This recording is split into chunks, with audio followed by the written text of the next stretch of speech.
Sir station car పంపించడం మర్చిపోకు. అలాగే సార్. శంకరం ఎవరో కొత్త డ్రైవర్ వస్తాడని చెప్పాడు. అతని కోసమే చూస్తున్నాను. ఒకవేళ రాకపోతే నేనే వెళ్ళి తీసుకొస్తాను. గుడ్. ఎవరో చూడు. Okay sir. సార్ నమస్కారం సార్.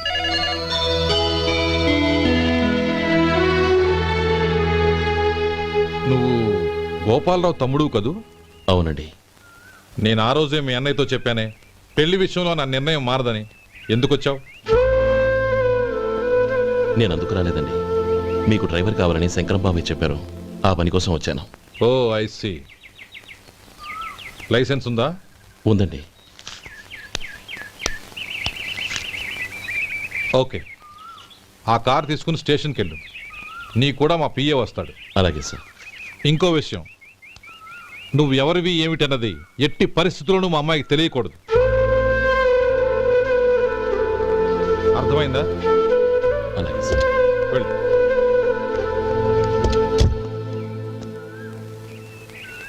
వీడు మాట మీద నిలబడతాడంటావా? కోట్లిచ్చినా మాట తప్పని వంశం అండి వాళ్ళది.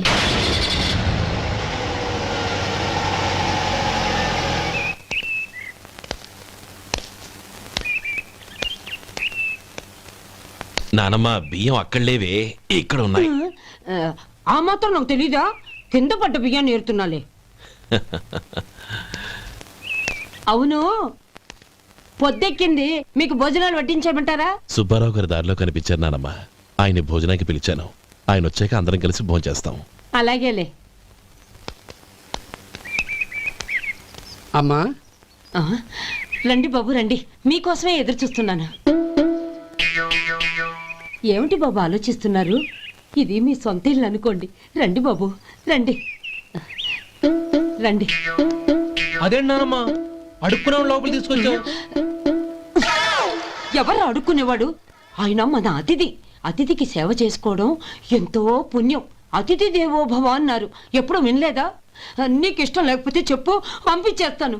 అంతేగాని అడుక్కునేవాడు బిచ్చగాడని నువ్వేమో అవమానం చేయక్కర్లేదు. మీరు రండి రండి. అమ్మా భిక్ష వేయండి అమ్మా. చే వేదవ సచ్చినోడా, అమ్మా భిక్షమయ్యని ముందే అనుంటే అసలు నేను లోపలికే తీసుకెళ్లేదాన్ని కాదు. అమ్మ అని అంతటితో కట్ చేసావు. పోవతలకి మళ్ళీ చుట్టుపక్కల కనబడ్డావో కాళ్ళు చేతులు విరగొడతాను, జాగ్రత్త. రే ఎక్కడున్నావురా? ఇక్కడ ఉన్నానమ్మా. నేను బియ్యం ఎక్కడ ఆరబోసాను? ఎంత పోసారమ్మా? నన్ను అక్కడ తీసుకెళ్ళు. మరి భిక్ష పెడతారమ్మా? ముందు తీసుకెళ్ళరా చెప్తాను. రండమ్మా రండి రండమ్మా. ఇదిగో అమ్మా బియ్యం ఇక్కడే ఉన్నాయి. అబ్బో నాకు తెలుసులే. అమ్మా బిచ్చం వేయండి అమ్మా. ఒరే ముందు నా కర్ర ఎక్కడుంది, అందుకోరా. ఇలా ఇదిగోండి అమ్మా. ఏమడిగా? బిచ్చం అమ్మా. భిక్షమా? భిక్షం కావాలండి. భిక్షం భిక్షం. పొద్దున్నే నా పరువు తీసావు కదరా, పరువు తీసావు కదా. భిక్షం అంట భిక్షం. నానమ్మా మళ్ళీ వచ్చాడు. ఇందాక అమ్మ అన్నాడు, ఇప్పుడు నాన్నమ్మ అంటున్నాడు. గుర్తుపట్టలేననుకుంటున్నాడేమో. చెప్తాను వీడి పని. ఒరే ఇలా రారా. ఏంటి నానమ్మా? దగ్గరికి వచ్చావా? వేదవ సచ్చినోడా, దొంగ వేదవ. ఒక్కసారి నన్ను మోసం చేసింది చాలురా. గొంతు మార్చి నాన్నమ్మ అని పిలిచి మళ్ళీ మోసం చేస్తావా? ఏరా, నేను గుర్తుపట్టలేదనుకున్నావా? మళ్ళీ ఇటు పక్క వచ్చావా కాళ్ళు విరగొడతాను, జాగ్రత్త. నానమ్మ వాడు ఎవడనుకుంటున్నావు? మన సొంటిగాడు. నాకు తెలియదేంటి? వాడు చేసిన ఏదో పనికి కొట్టక ముద్దెట్టుకుంటారా? లే గోపి, ఎందుకైనా మంచిది నువ్వు ఇక్కడే ఉండు. ఆ సుబ్బారావు గారు వచ్చినా ఇదే సన్మానం చేయగలదు. అలాగే అన్నయ్య.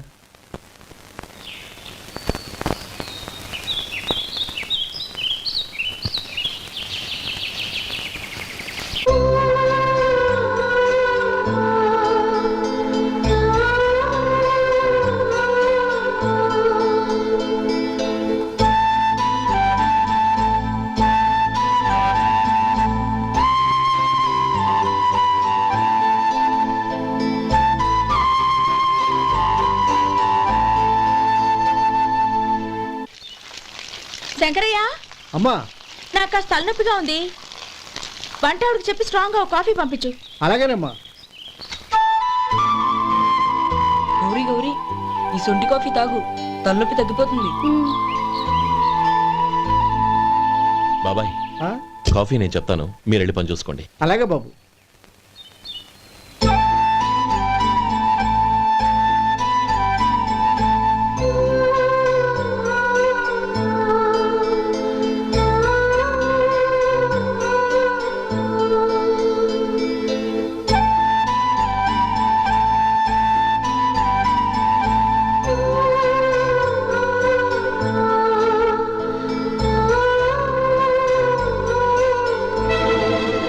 ఏయ్, ఎవరు నువ్వు?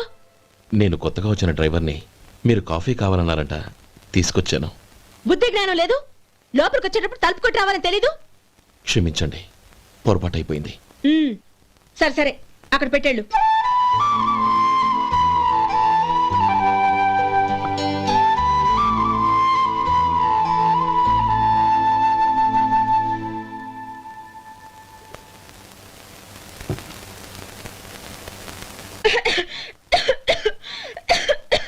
ఏయ్, ఏంటిది? సొంటి కాఫీ. మీకు తలనొప్పిగా ఉందని. షడా, నువ్వు డ్రైవర్వా డాక్టర్వా? నేను సొంటి కాఫీ అడిగానా? చెప్పింది చేయడం నేర్చుకో, అతి తెలివి ప్రదర్శించుకో. అయినా నువ్వెందుకు తెచ్చావు? వంట మనిషి ఏమైంది? ఆ, తీసుకెళ్ళి దానికి కాఫీ తామని చెప్పు.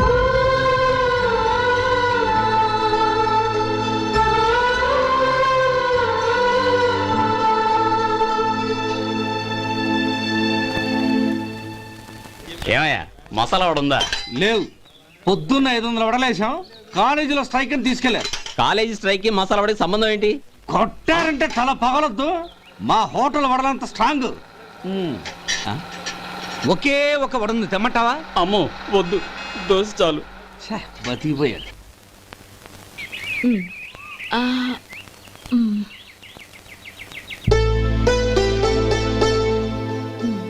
చాలమ్మా, ఈ ఒక్క ముద్ద తినమ్మా. ప్లీజ్ నా తల్లి వద్దమ్మా. కదా, ఈ ఒక్క ముద్ద.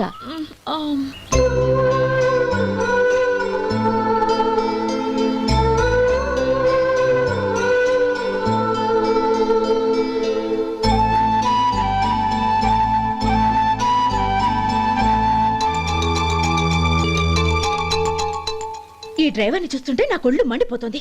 ఏ, అతని పద్ధతి ఏం బాలేదు. ఎప్పుడు నన్ను రకంగా చూస్తున్నాడు. అతను అలా చూస్తున్నాడని నీకెలా తెలుసు? అంటే నువ్వు అతని వైపు చూస్తున్నట్టేగా. చూడమ్మా, చూపులకు కనిపించేది అతని శరీరం ఒక్కటే. అతని మనసులోకి చూస్తే నువ్వు అలా మాట్లాడవేమో.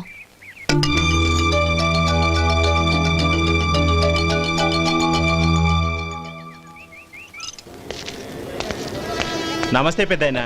నమస్తే. ఏంటి ఎప్పుడు ఇంట్లోంచే కదలరు? ఎక్కడికి బయలుదేరారు? చిన్న తమ్ముడు పట్నంలో డాక్టర్ చదువుతున్నాడు కదా, ఆ. వాడిని చూసొద్దామని. అలాగా, మంచిది, వెళ్ళండి. వస్తానండి. రారా. కదా.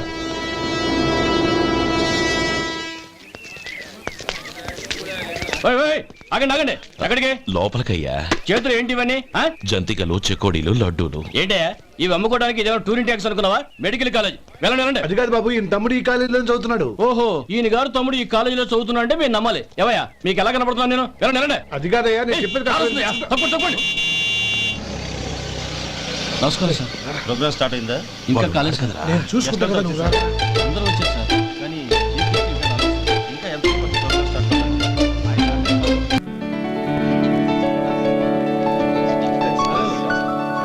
సత్యం.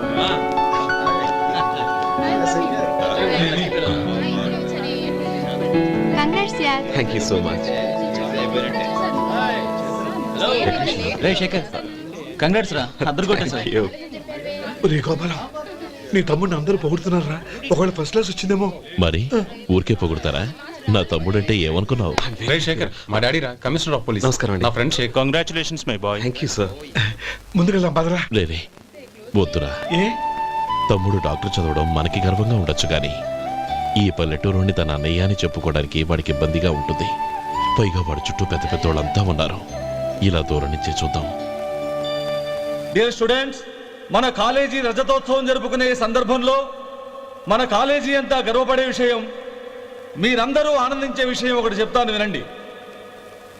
మన final year student mister Shekhar eradication of cancer in the new millennium అనే విషయం మీద ఒక అనలిటికల్ ఆర్టికల్ రాశారు. ఆ పేపర్ను all India medical council approve చేసింది. ఆ స్టూడెంట్ని, మన కాలేజీని కూడా అభినందిస్తూ నిన్ననే ఒక లెటర్ వచ్చింది.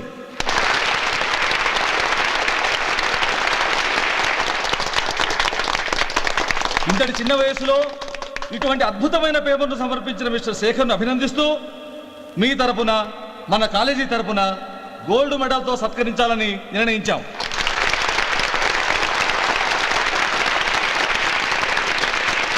Mister Shekhar, please come on to the dais. Give him a big hand.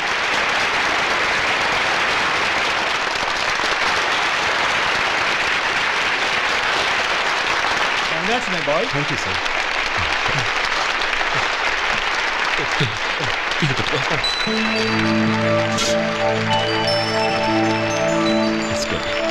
తీసుకోండి తినండి బాబు, మీరు తీసుకోండి. గౌరవనీయులైన హైకోర్టు జడ్జ్ శ్రీ రామ్మోహన్ రావు గారిని వారి చేతుల మీదుగా గోల్డ్ మెడల్ బహుకరించవలసిందిగా కోరుతున్నాం.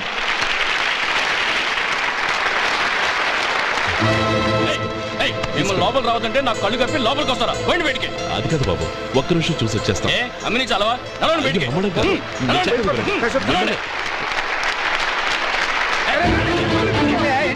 ఆడిటోరియంలో లడ్లు అమ్ముతారు సార్. ఇదేమన్నా బస్ స్టాండ్ అనుకున్నావా? బతికెళ్ళి లేదండి. చంద్రం, చంద్రం, నేను చెప్పేది విను. చంద్రం, గొడవ వద్దు చంద్రం.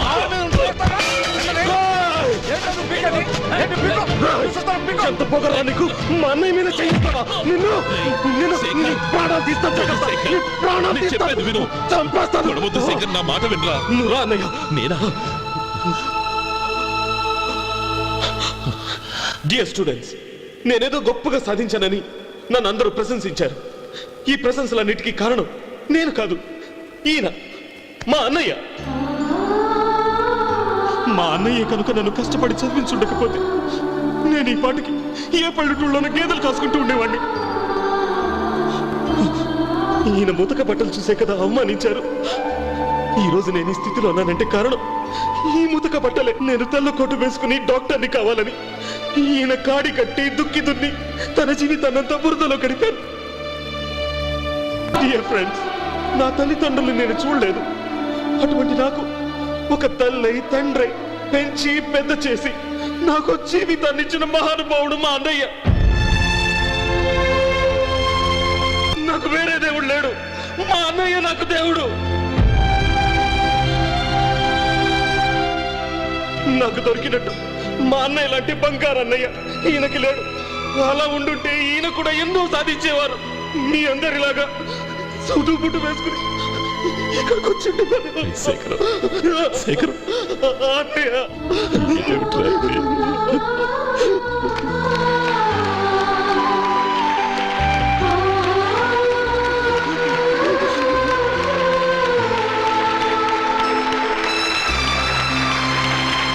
శేఖర్,